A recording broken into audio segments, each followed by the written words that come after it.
Okay, it's 6:30. I'm going to call the meeting to order.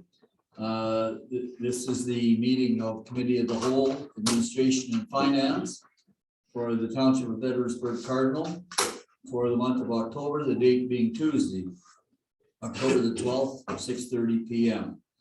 This is a combination in-person and virtual meeting. All members of the committee, the 5 council members and the 2 volunteer members are at their desks. And to the best of my knowledge, at the present time, we have nobody joining us by Zoom.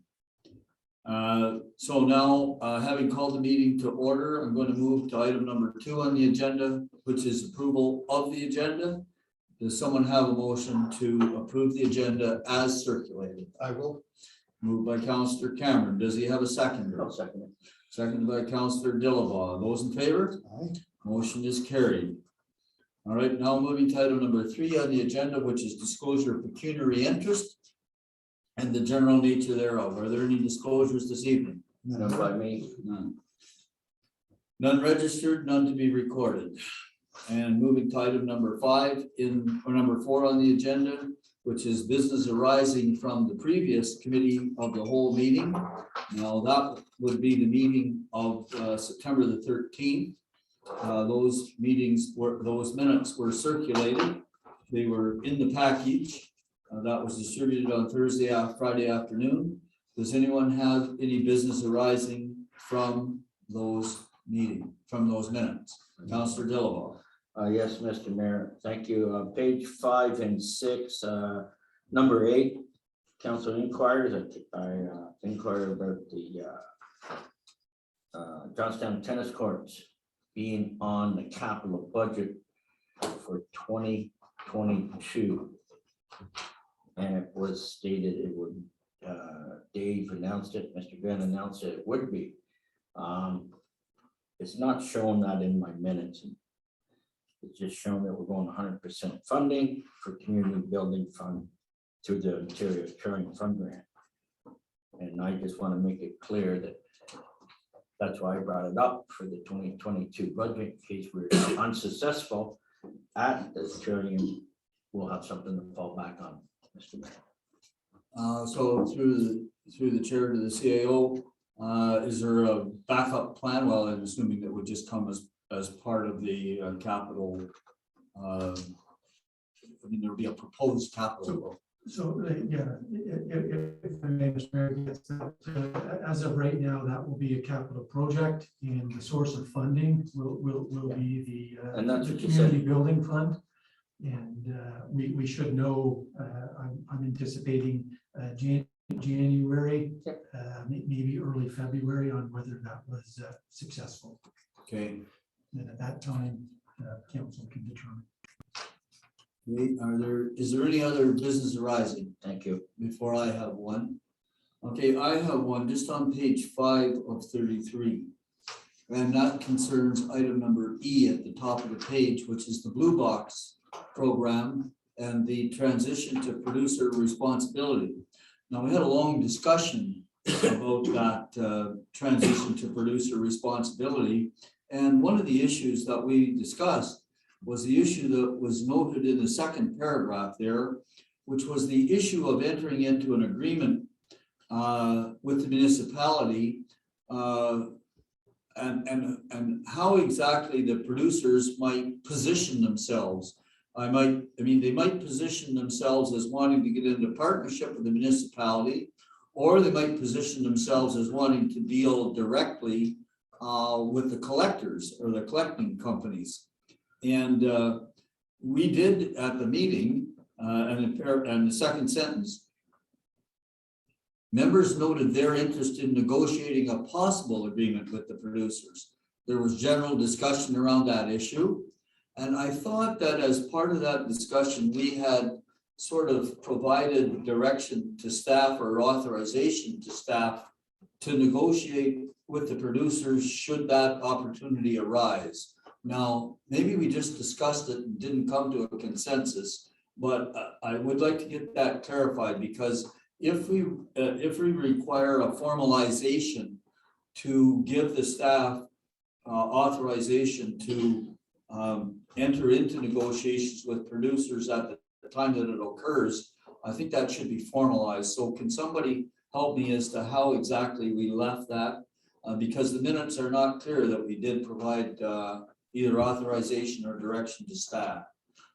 Maybe Mr. Grant, you can help me out here. Certainly, Mr. Mayor. Yeah, there was no direction to actually formally enter into any kind of negotiations.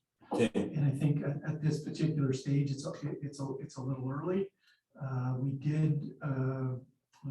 We did submit our initial report that was required this month. Yes. And we will continue to monitor, and once we have a little bit more information, we'll certainly return to committee and seek further direction on the possibility of negotiating.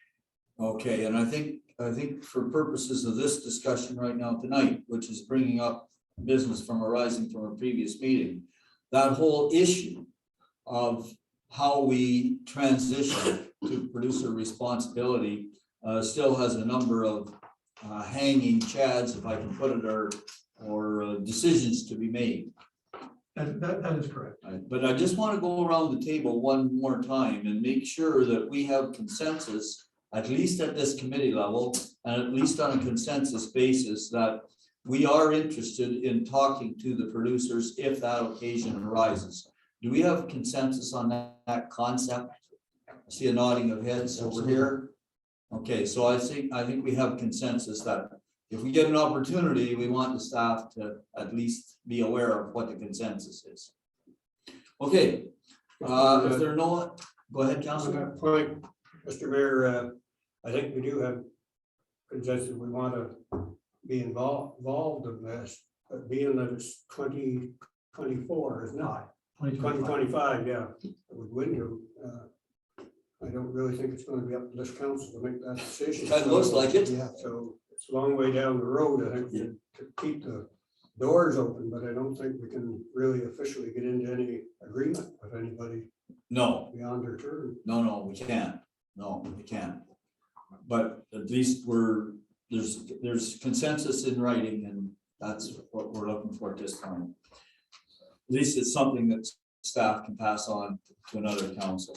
Okay, so I'm not going to belabor that point. Item number 5 is delegations and presentations. We have none this evening. Item number 6 is a discussion item, and I brought that forward from county council, and I just wanted all members of the committee to be aware of the designated half load or load restrictions, not half load actually. It's a load restriction on Hyman Bridge, County Road 44.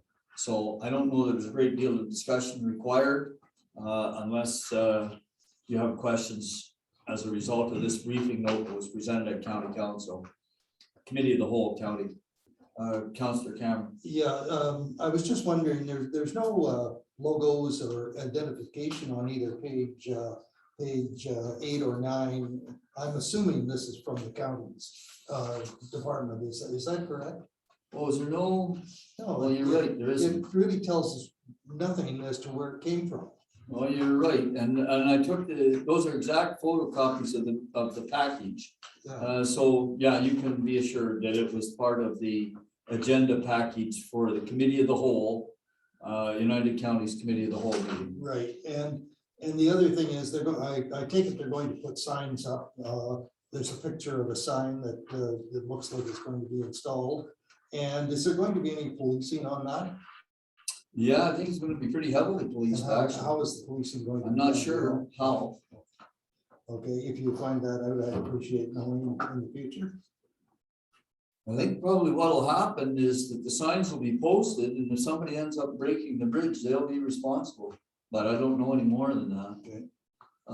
So Councillor Hunter and then Councillor Dilba, Councillor Hunter.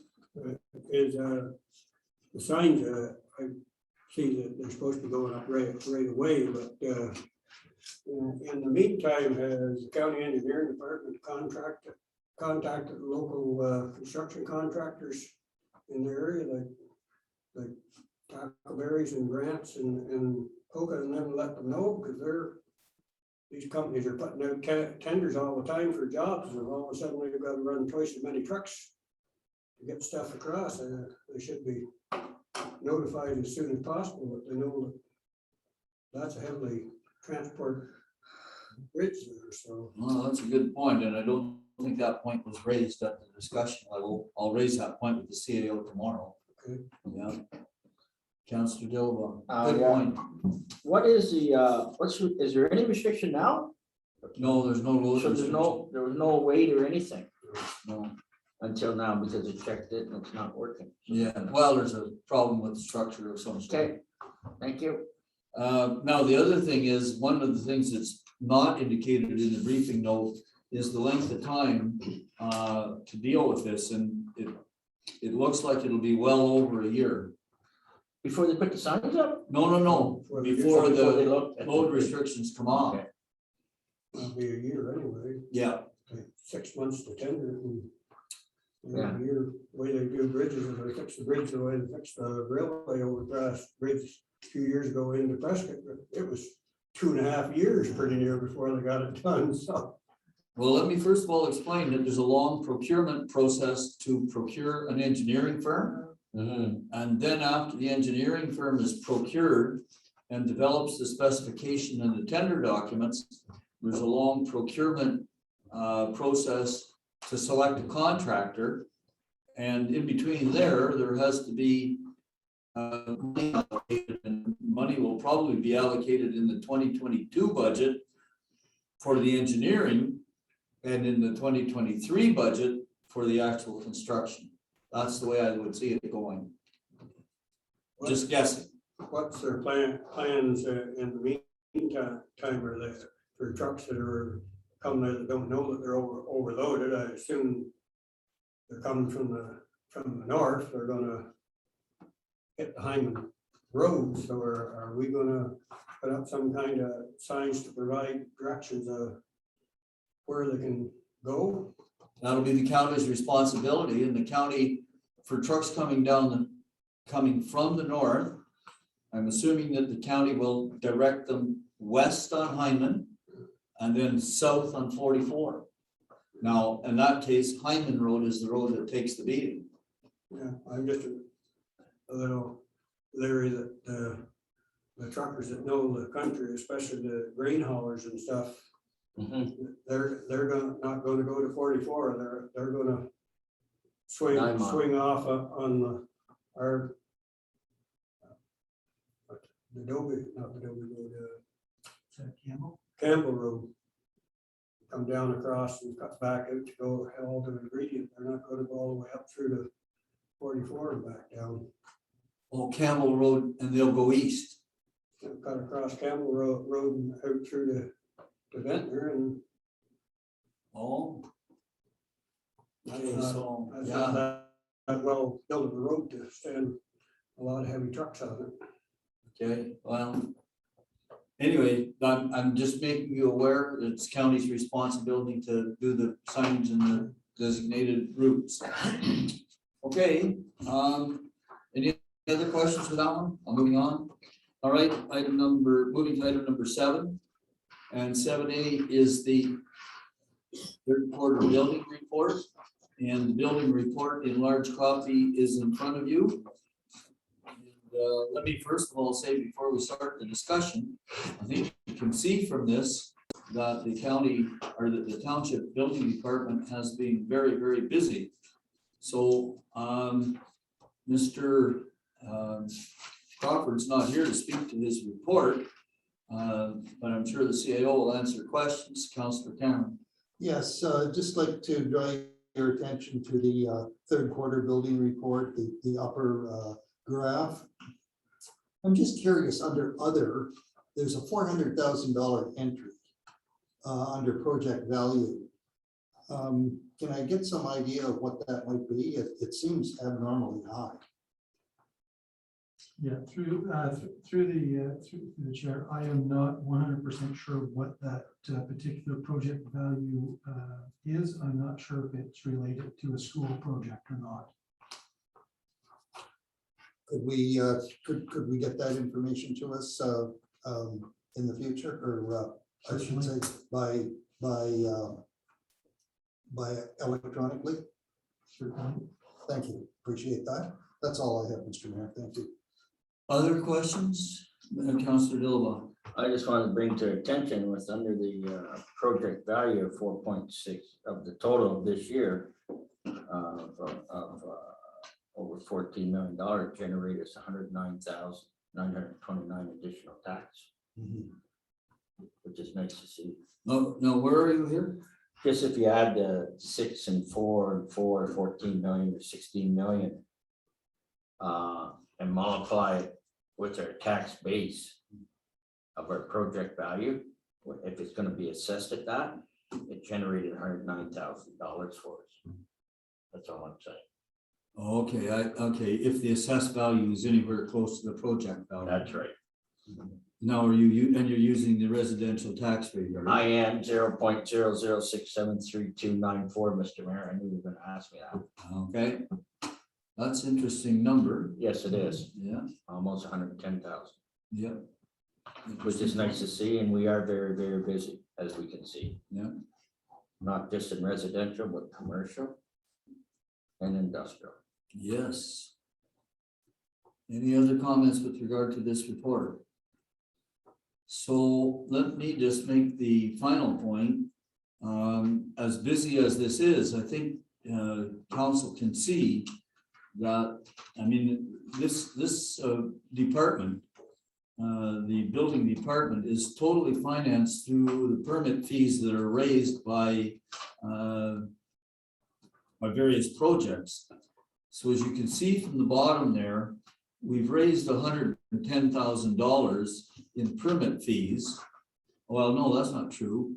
We've raised a total of $161,000 in permit fees so far this year, compared to $113,000 in permit fees for the entirety of 2020.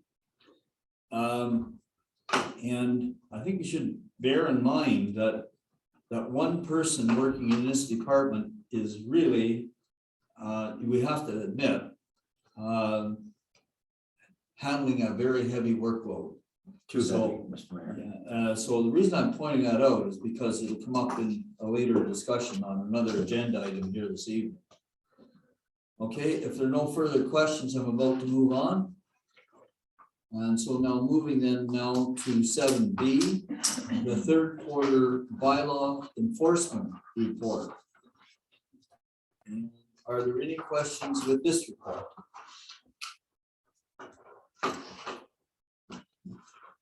And just point out from the last paragraph of the briefing note, 4 summonses issued over the third quarter, 1 Part 3 summons sent to provincial court, 3 summonses issued for parking violations. The court process is still being affected by COVID, and there's been no resolutions of the outstanding cases before the court. Bylaw officer attended 3 virtual court appearances in September, all being postponed by the justice until November, so it drags.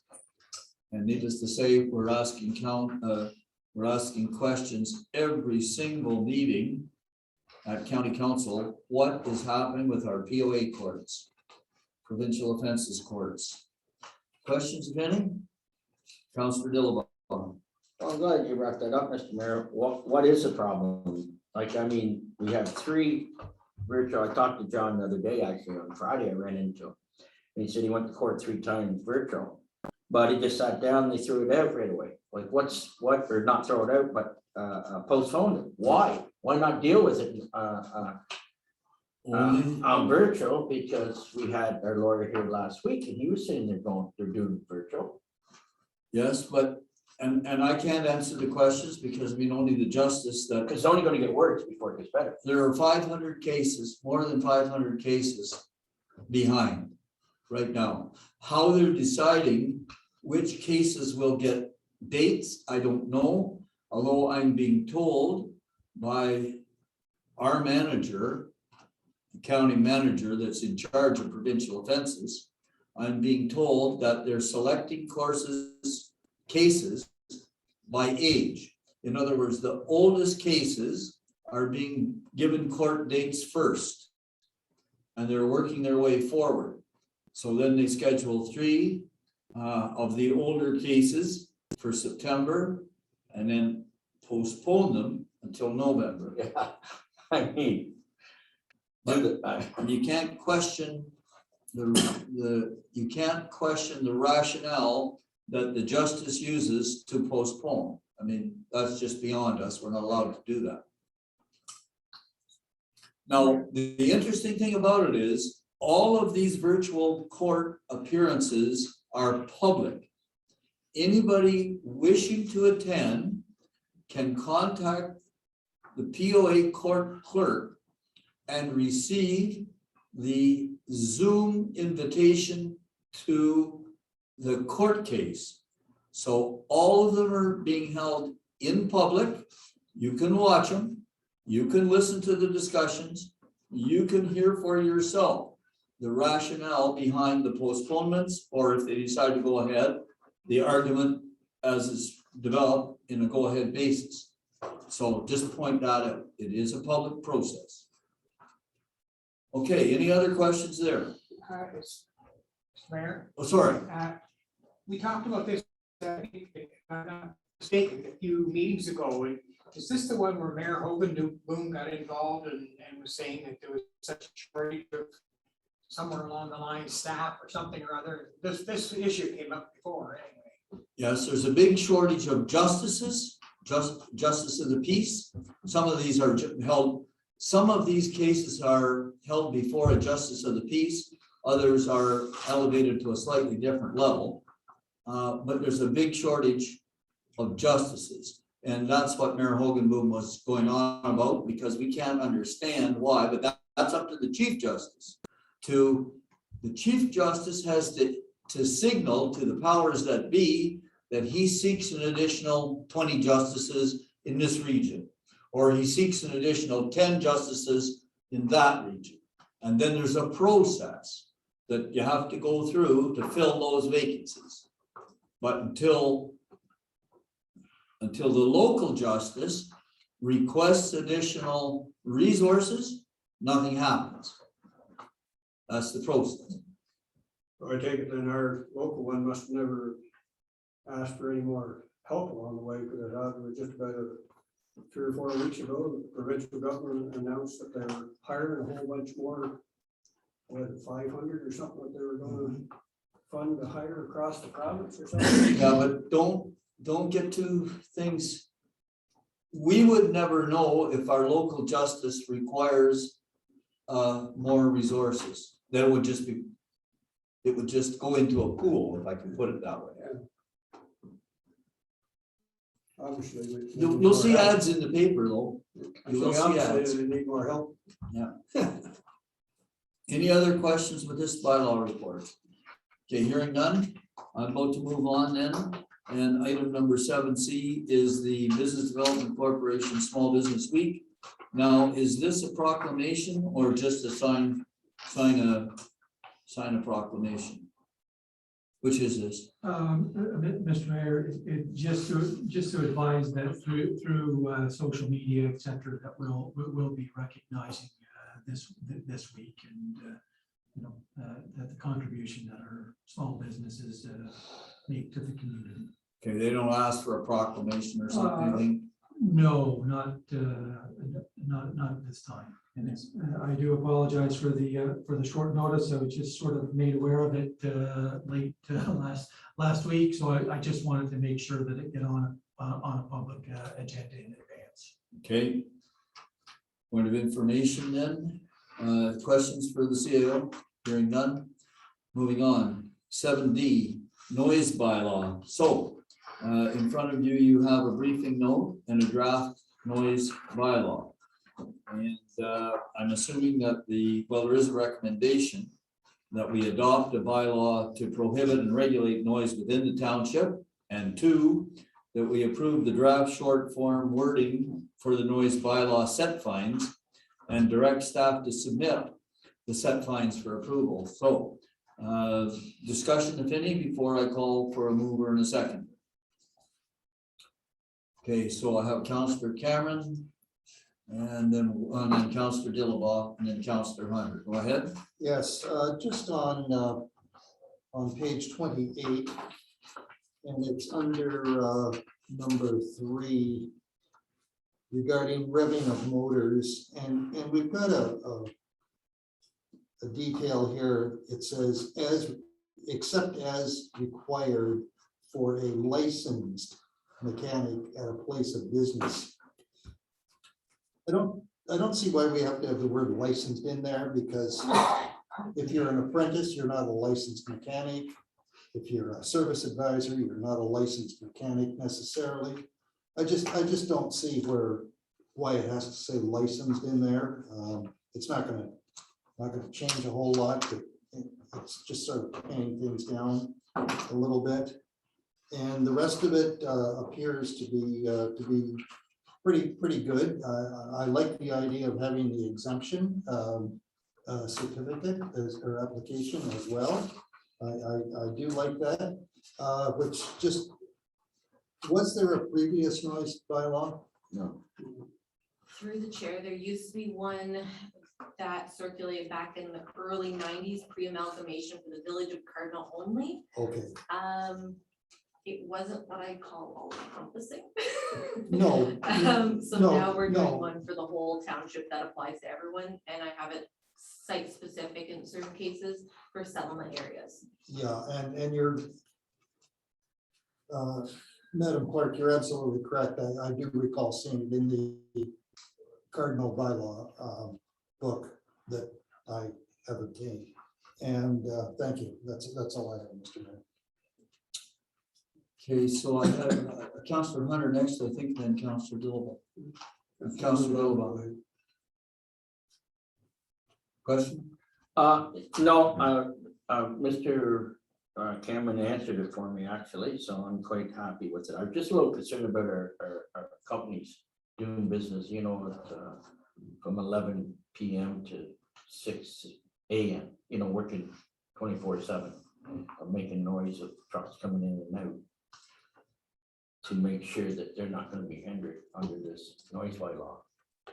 Because there is so many meters of a house so, yes. So through the Yeah. chair, under Schedule C, general exceptions, Part 6, the performance of any use permitted in a commercial or industrial zone for the noise generated does not apply. And is pursuant to normal work done. Yeah. and Page under- 26, So Page 30. page 30 Page out 30. of 33. Schedule C, general exemptions, part 6. So they're exempt. Of course, they still have to follow any federal, provincial, or municipal bylaws, regulations. So anything in regards to general businesses, commercial, industrial, etc., the ministry has noise regulations as well that they have to follow within line. when it says municipal laws, it's not gonna be this noise bylaw though. Because they're exempt into this law. Good. No, that's all I was concerned about. Thank you. I'm very happy. Got a neighbor, gonna be really, really happy. I think there'll be a lot of happy neighbors, but I'm sure your concerns, we have to be very careful and considerate of our business operations. And I think that there's been a great attempt made here to make that balance That's right. and put that balance into place. The only place where I'm going to ask that the staff take a closer look before, and of course, I don't have a recommendation on the floor yet. But the only place I'm going to ask the staff to take a second look before this comes before council is on page 25 of 33. And that's section 2.1. And I'm just going to read the sentence. And of course, I'm just reading it as my old English teacher would read it. No person shall emit, cause, or permit to be emitted or caused any noise to disturb inhabitants of the township set out in Schedule A, comma, attached here to, comma, that is clearly audible at a point of reception. So this is noise that disturbs inhabitants of the township set out in Schedule A. But Schedule A doesn't set out the township. It sets out the general prohibitions. The township is Edwardsburg Cardinal. So it's just the reading of that sentence that I think needs to be looked at. Because the phrase set out in Schedule A refers to the word township. So I'll just point that out. Okay, so now if there's no further discussion, go ahead. On the exemptions for industrial. Now, what page? Well, it's under the, Page 28. yeah. Okay, general prohibitions. No, general exemptions, Page 30. yeah. Okay, so the exemptions are on page 30, yeah. Where it states for all right, businesses, where is it here? In the normal manner and that of work in the normal manner, and I'll use ingredient for case here. If they have a production failure or something, there sometimes they create quite a bit of noise that wouldn't be that you wouldn't call normal. So I don't know whether under normal operations, I think it should be just under the operations instead of just normal, because they're, Well, it says pursuant to the work done in the normal manner. yeah. So, I mean, they operate their plant in a certain manner, Yeah, and that's the normal manner in which they operate it. If there's a breakdown, they have to address that breakdown pursuant to the ordinary work of the business. And that's the way I would read it. well, I'm just being the devil's advocate here. I guess that other people could read it different, saying, well, this isn't normal because all of a sudden they brought a whole bunch of trucks in at 2 o'clock in the morning and there's backhoe in there running and stuff there. So I just think we could, that might be a matter of concern for the industrial operators. What the general population would consider normal and what they consider under their operational practices according to their layout isn't public to the public of what the emergency procedures are. So Okay, so maybe I'll direct your concern to the CAO and put it this way. So before this bylaw comes before council at the end of the month, could you check with our legal counsel and see whether that wording is strong enough to hold up in the event of a charge? You know, I mean, again, we would hope that our bylaw officer would have some discretion, but is that clause defensible, and will it hold up in the eventuality that Councillor Hunter is mentioning? There's a breakdown at the ingredient plant at 2 in the morning. They're forced to bring in heavy equipment to get the plant up and running again. It makes excessive noise. That kind of thing, right, Councillor? yeah, well, Yeah. there's all kinds of different things could happen, but they might. That would be extraneous circumstances. You know, it's not gonna happen every single day. No. If there's a breakdown in ingredient, a very large employer in the township, I suspect that we could make sure that there's some way around that. Well, I think that's what Councillor Hunter is asking. I just want some definite that we're not all of a sudden gonna be dealing with frivolous complaints and the bylaw officer is gonna be tied up with trying to define it, that they throw paper down front. Well, this is normal. This doesn't happen all the time, so. Okay, to the CAO, to the clerk. Yeah, sure. Through the chair, I can try rewording that in a different manner to exclude the word normal manner and work something in regards to also extreme circumstances or emergency cases. Just to cover all bases. line of continuous operation or something of the plant. There. Okay, I think, One other concern was under the agricultural, says agricultural operations are exempt. But are we defining any particular area, or is that the whole township? 'Cause there's a lot of agricultural operations that really take place in rural areas, it's not zoned agricultural. So, well, agricultural operations is defined on page 24. And agricultural operations has the same meaning as contained in the Farming and Food Production and Protection Act as amended, or any successor legislation definition, to the clerk. So through the chair, you'd actually need to refer to the agricultural use. Agricultural use is identified within permitted areas of the township zoning bylaw. So agricultural use expands to more than just agriculturally zoned properties. It incorporates a lot of the rural properties and even a couple of the R1 properties. Work to the, I know there are a couple areas of township that are R1, but still agricultural, so.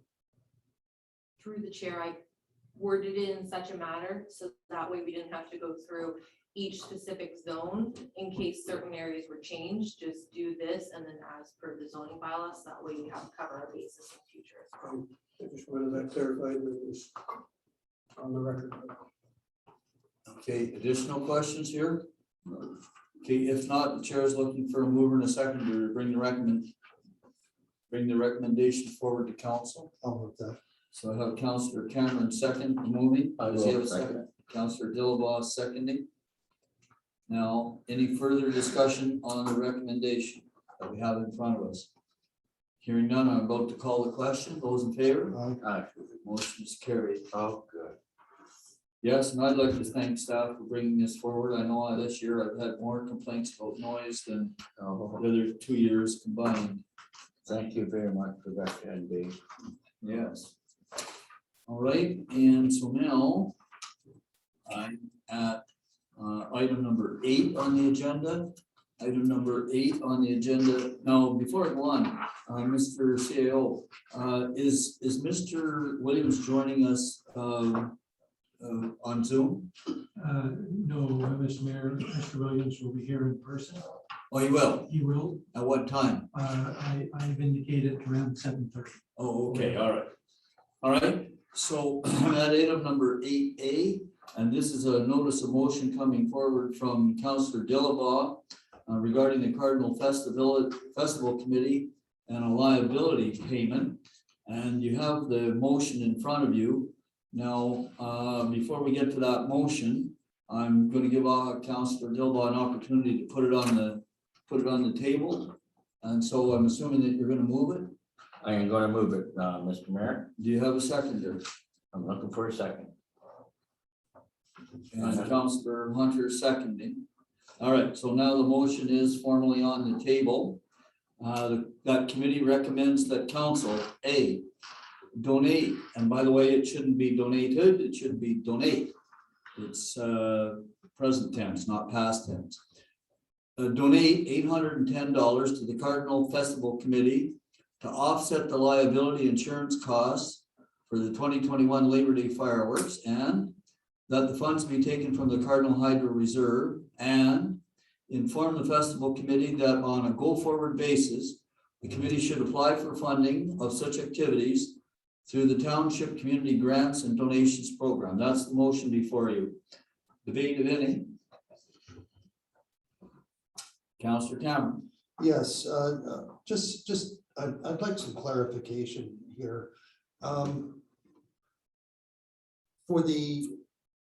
Correct me if I'm wrong, but for the 2021 Labor Day, that was, I believe that liability has already been paid for by the festival committee. Am I correct? Because I do have it on a fairly good authority that was done. You're correct, Mr. Cameron. Okay, and that was out of their bank account. You're correct again. So I guess my question is, why are they asking to get that money back from the hydro fund, and when they can just, in the new year, apply to the community grants and get that money back, as they've done in the past for years and years and years. Mr. Mayor, Go ahead.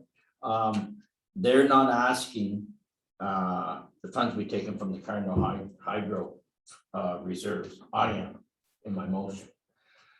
They came for help because it was a surprise. They had to pay the $810, $400 per year, then it was $810 for 20 minutes. We have a new committee. I don't want that, and the festival is on shaky grounds financially, and I sure don't want to scare this new committee off. So this is why I'm here, to reimburse that $810 to help them go forward. Okay, thank you, Counselor, but I still have a concern, and that is that come the new year, which is just down the road from us, really, we'll say 60 days or so.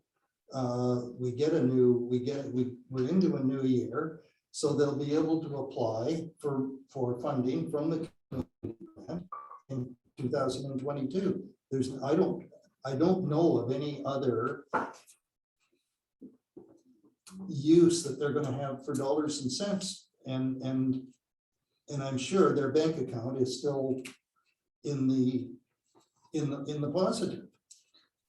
I don't know about positive, but I know it's on shaky grounds, and they're trying to do two functions for this year in closing of the 2020. And what would those be? Well, I guess from what I understand, one is Halloween and something else to do with Christmas.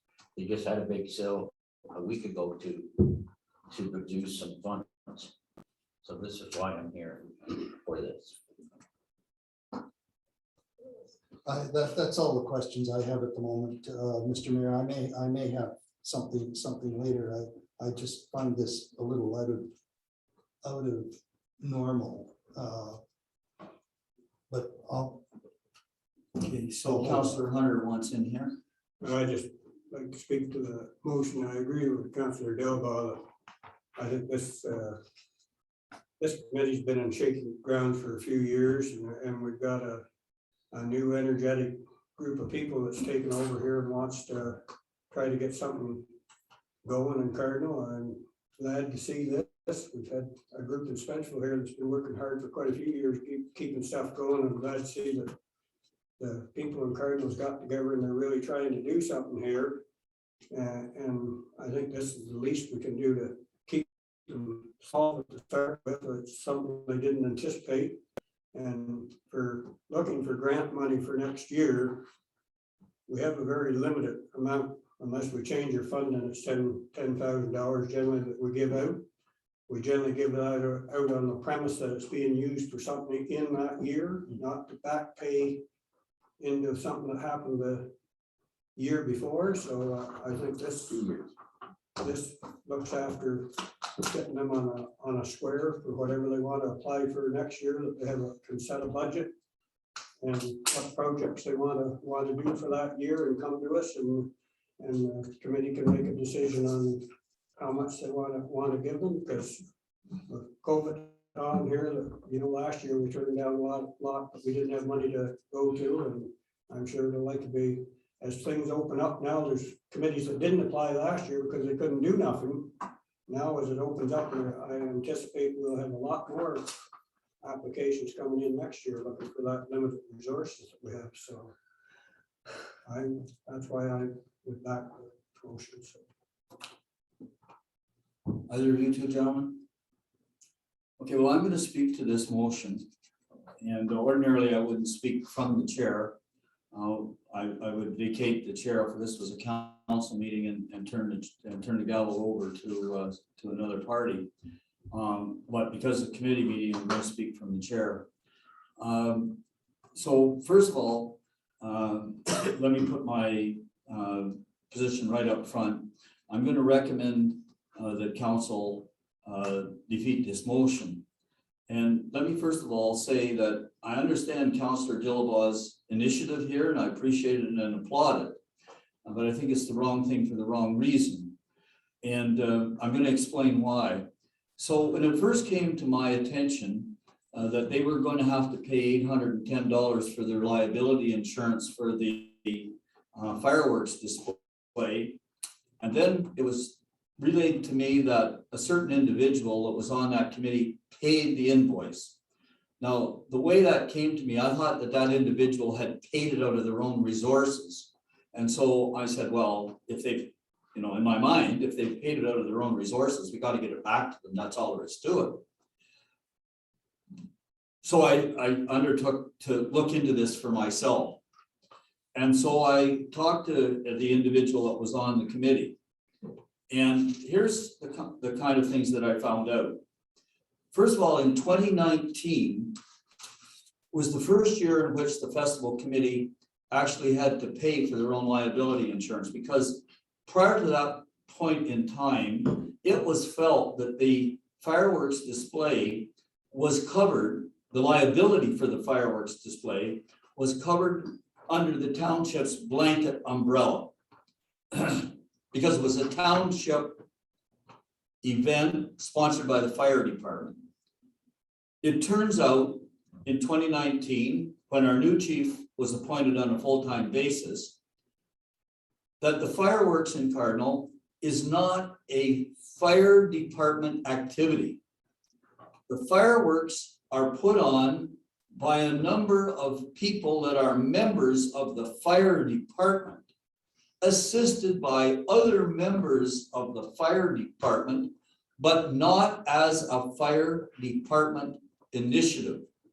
So the township's liability coverage does not extend. So they sought coverage in 2019 and they obtained coverage for $400 for the year. Go forward to 2020. In 2020, as I understand it, they did not have a fireworks display. In 2021, when they were planning their fireworks display, they had to go back to the marketplace, and the marketplace told them $810 for liability coverage for that single event. And that $810 was paid from the festival committee bank account. Now, further information. In 2019, the committee got $800 from the Community Resource Fund. That was in 2019. And as you heard me say, their liability coverage that year was $400. They applied to the same Community Resource Fund in 2020, and they got $2,000. But they didn't hold a fireworks display in 2020. So they theoretically, I don't know what else they didn't do in 2020, but they didn't hold the Labor Day parade. They didn't hold the July 1st parade, and they didn't hold a fireworks display in 2020. So in my mind, they still had $2,000 in their bank account. And I asked that question. Oh yes, we still have money in our bank account. I said, well then, why do you need that $810? Well, the answer was, well, Councillor Dillabaugh thought we should have that. And I understand that. And I understand his reasoning. I just don't agree with it. So then I said to that individual, well, look, what events do you have planned between now and the end of 2021? Answer was none. Do you still have money in your bank account? The answer was yes. It's none of my business to ask them how much money they have in their bank account. That's their business. We cash flow them money through our account, through our grant program for certain specific, in response to certain specific asks. We didn't ask them for the $2,000 back in 2020. So in my mind, I know that they've got a new committee starting up, and I want to see that committee be as successful as it can possibly be. And like Councillor Dillabaugh, I agree, I want to see them start off right. my idea of how they start off right is by taking the existing money that they have, which will come to them at the end of 2020 from the existing festival committee bank account, apply for their grant in 2022. By the way, they did not apply in 2021, forgot that point. So in 2022, they can apply for more money from that account and make their case. And, you know, I mean, we all understand the background, and that's the purpose of that account, is to try to help these kinds of situations. So those are the main reasons that I'm going to be voting against this resolution. And the other thing is that I don't feel that that was the purpose of the Cardinal Hydro account. It just was not established for that purpose. And for the two new members of the two volunteer members of the committee, let me explain that prior to the 2000 amalgamation, 5 small municipal hydro distribution systems combined. The Westport distribution system, the Prescott distribution system, the Cardinal Hydro distribution system, and the Iroquois distribution system. There were 4 of them. And Westport. They all combined to form Rideau St. Lawrence. So in fact, Rideau St. Lawrence bought the Cardinal distribution system and paid X numbers of dollars for that, which went into a reserve account to the benefit of the Cardinal residents. So, but in our minds, since 2006, I've been on council, that was for kind of capital projects of a unique nature. And one of the things that we used that bank account for, that capital reserve account, was to put water meters in the village of Cardinal. Was it? You know, I mean, it was a debated issue, but that's what it was used for. So that's my argument. You know, I don't want to belabor the point, but if there are other speakers, I think this is the time for them to speak.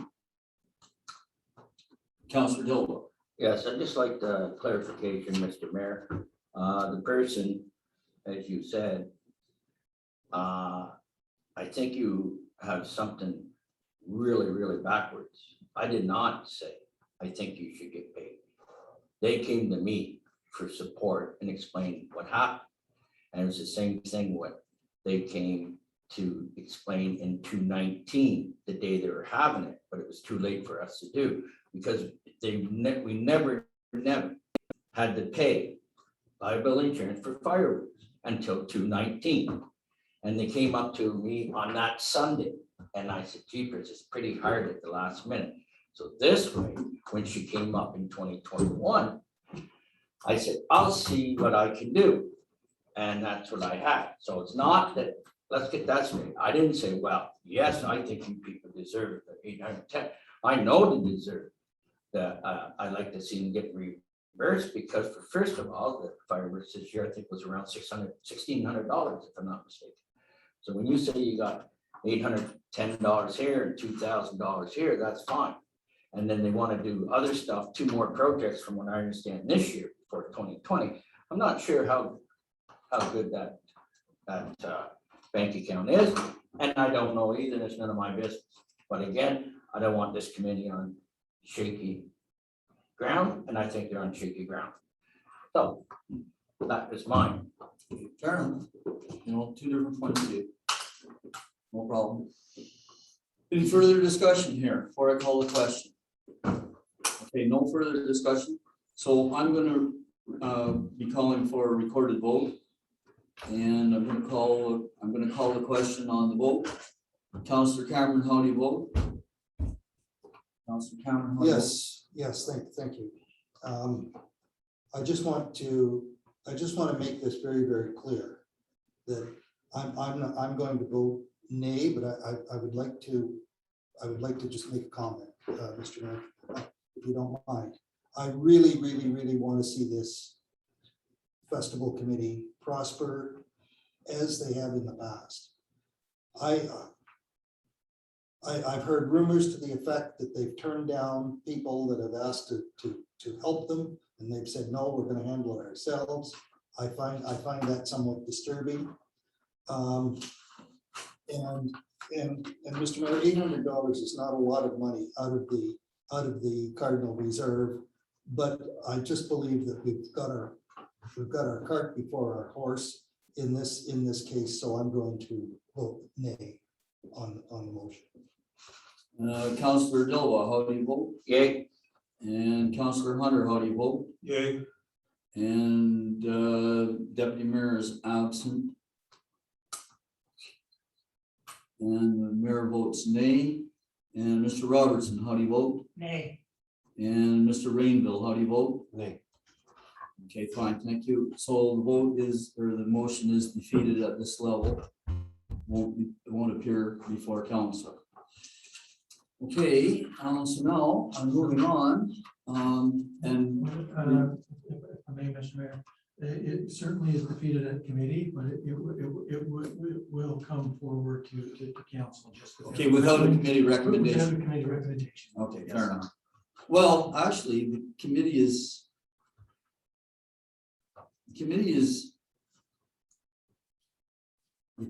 not recommending it. So when the committee does not recommend something, does the issue still go to council? Yes. Yeah. How does it go to council?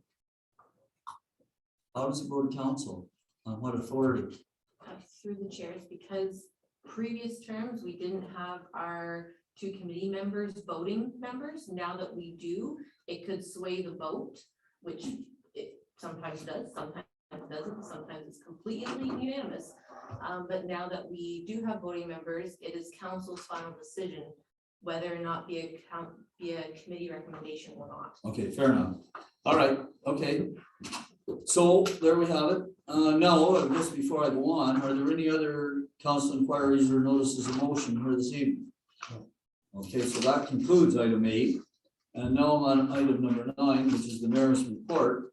And I don't know how much to report in this meeting, other than to say that on October the 7th, which is this past Thursday, we did have the meeting with Newmark, who is the international site selector that has been hired by the province to help the province pick the top 3 sites in the Ontario Job Site Challenge. Now, interestingly enough, as the lead up to that meeting, a number of things developed. And let me say that one of the first things that developed was that we had a meeting with a virtual meeting, a Zoom meeting with Paula Dill, who is the provincial Land and Development Facilitator. provincial land and development facilitator. Recently engaged by the Ministry of Municipal Affairs and Housing. She met with Mayor Grant or CEO Grant and myself. We had a discussion around our attempts to purchase the 10,000 acres from Infrastructure Ontario. At that Zoom meeting, I invited her to attend the meeting with Newmark.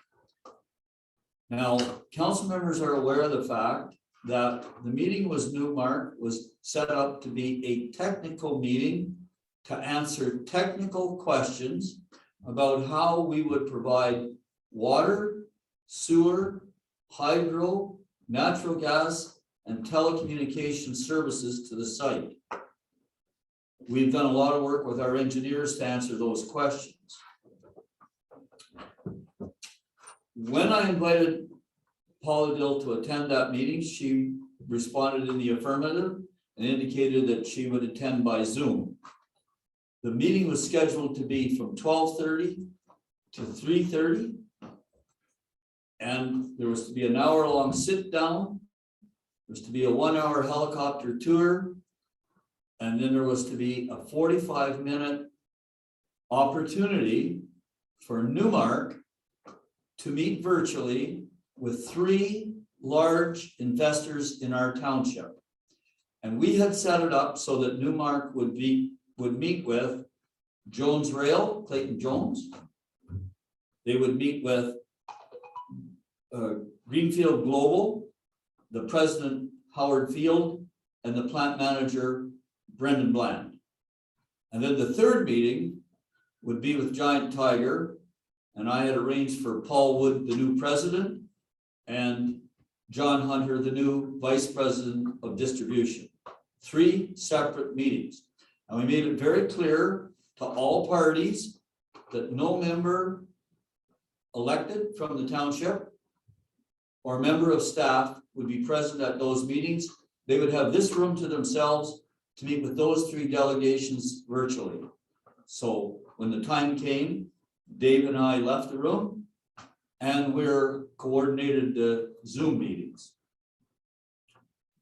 The other thing I want to point out is that county council paid the cost of the helicopter, and county council paid, county economic development department paid the cost of the 3 videos that we had prepared and submitted ahead of time. Now, the meeting itself, I thought was very, very productive. I had a 12-minute PowerPoint presentation that I was prepared to present, and I was prepared to present it in the first 12 minutes of the meeting and then give them the rest of the hour to ask questions. I got about 5 minutes, 3 minutes into it, and Mr. Newmark, Mr. Wasmendorf, who was sitting here, said, stop, got to ask you questions about this. And he really asked his questions as he went along. So we got through that PowerPoint presentation in about 20 minutes with him stopping 3 different points. And he asked questions which were answered by Lee Sheets, who is joining us in Zoom from Novatech, and Steve Pence, our planner, who is joining us at the table. But the interesting thing was, also in attendance at the meeting, in addition to Mr. Wasmendorf, the principal from Newmark, there was also 3 people from Ministry of Economic Development, Job Creation and Trade, 1 person from Infrastructure Ontario, and 2 people from Ministry of Municipal Affairs and Housing, all part of the meeting. Mr. Newmark was clearly in charge of the questions and asked some very, very good questions. After that hour was up, we had the helicopter tour, beautiful day, beautiful weather, great pilot, and we had communications, headphone communication with the pilot. I put Mr. Newmark in the left-hand seat at the front, so he had a full, almost 180-degree vision because the helicopter is all plexiglass. And I made sure as we made the tour that the pilot kept everything that I wanted Mr. Newmark to see on the left-hand side of the aircraft. We went east from here along the western boundary of the site. I see my maps are gone. We went along the western boundary of the site. I pointed out HFI Pyrotechnics. I pointed out Barton Road, which is access to the site. We flew over Cedar Grove Road. We flew along the spur line down to the 401 where the existing gas line goes down, and we propose that the water line comes up. And we did the entire tour. It was a great tour. Mr. Newmark was, or Mr. Wasmendorf was quite complimentary. So, and I want you to know that as well in my PowerPoint presentation, I had a picture with all members of council, and I introduced council as the decision makers. These are the decision makers. They are the ones that have provided the dollars to get us to this point. Our staff is the people that make things happen. And I introduced Novatech and our other staff members. So that's roughly how it went. One person from Municipal Affairs left at the end of the PowerPoint presentation, left the room. The other one stayed to the end. Paula Dill left at the end of the PowerPoint presentation.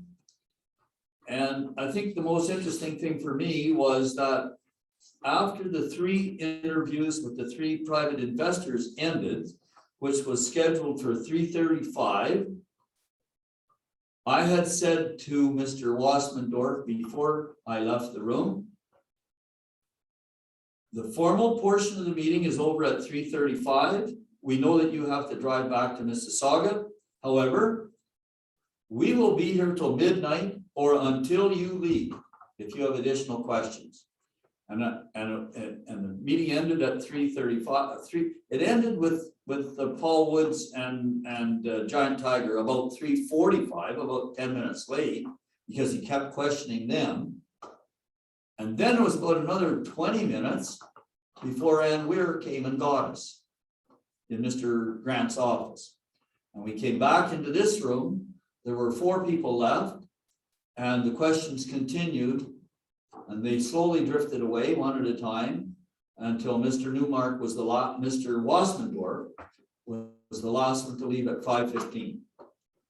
So that's how the day went down. I was very pleased with the day. We had great answers for them. We had good compliments from Mr. Wassmandorf on how we had put the program together. And as a follow-up, we had a call today from Paula Dill looking for a second meeting. So that's where it stands. If anybody has any questions. Is there going to be date set for the second meeting?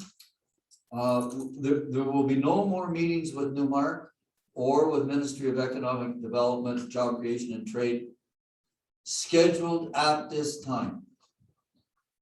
But we left it open for Mr. Wassmandorf, who's conducting the process of reviewing these sites. We left it open that he's should feel free to call any members of our staff or of our consulting team if he has any additional questions. So the Newmark portion of the meeting where you weren't in attendance, were you able to hear what was going on, or was that strictly No. a closed meeting? No, strictly closed. We made it very clear. We didn't want to interfere.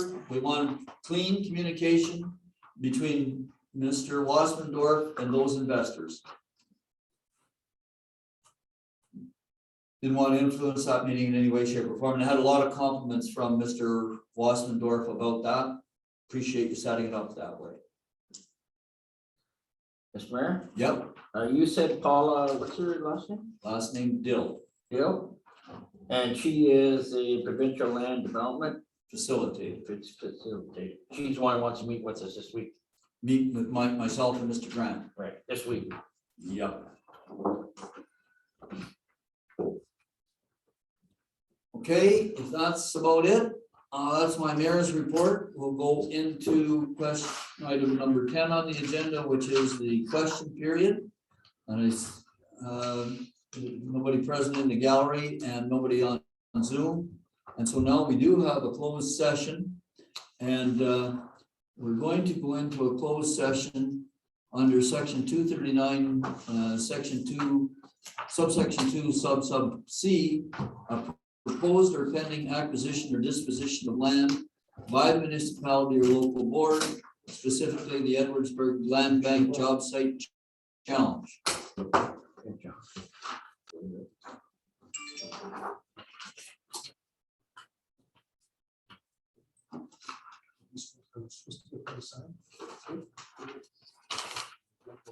So the motion to go into the closed session, does somebody have that?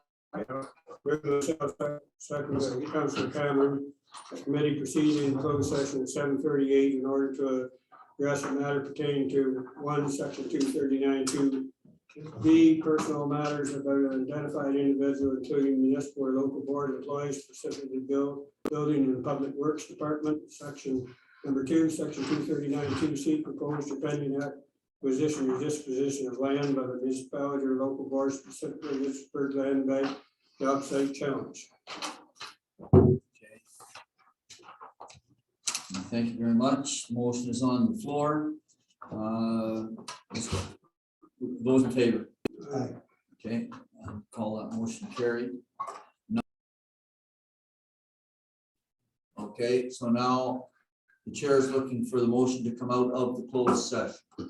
Moved by myself and second by John Hunter that the closed meeting of committee is now adjourned and open meeting does now resume at 9:10 p.m.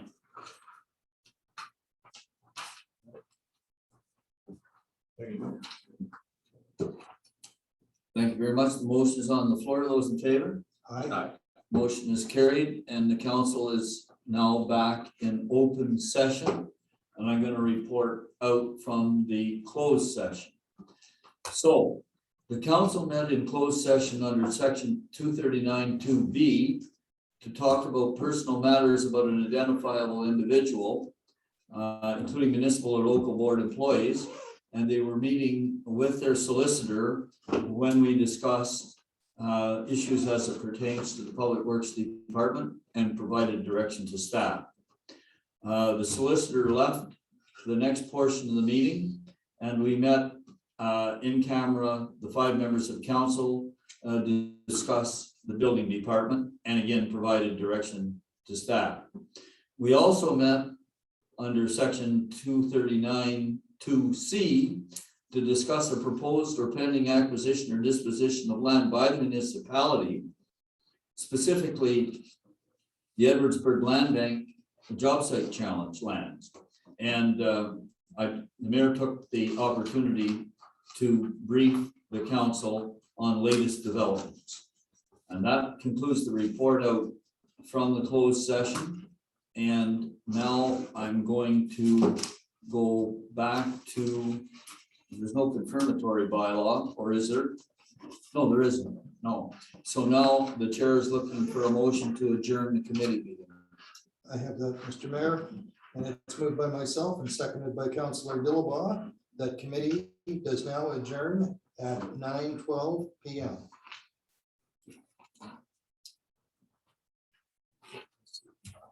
Okay, those in favor? Aye. Aye. Motion is carried. Meeting is adjourned. Thank you very much.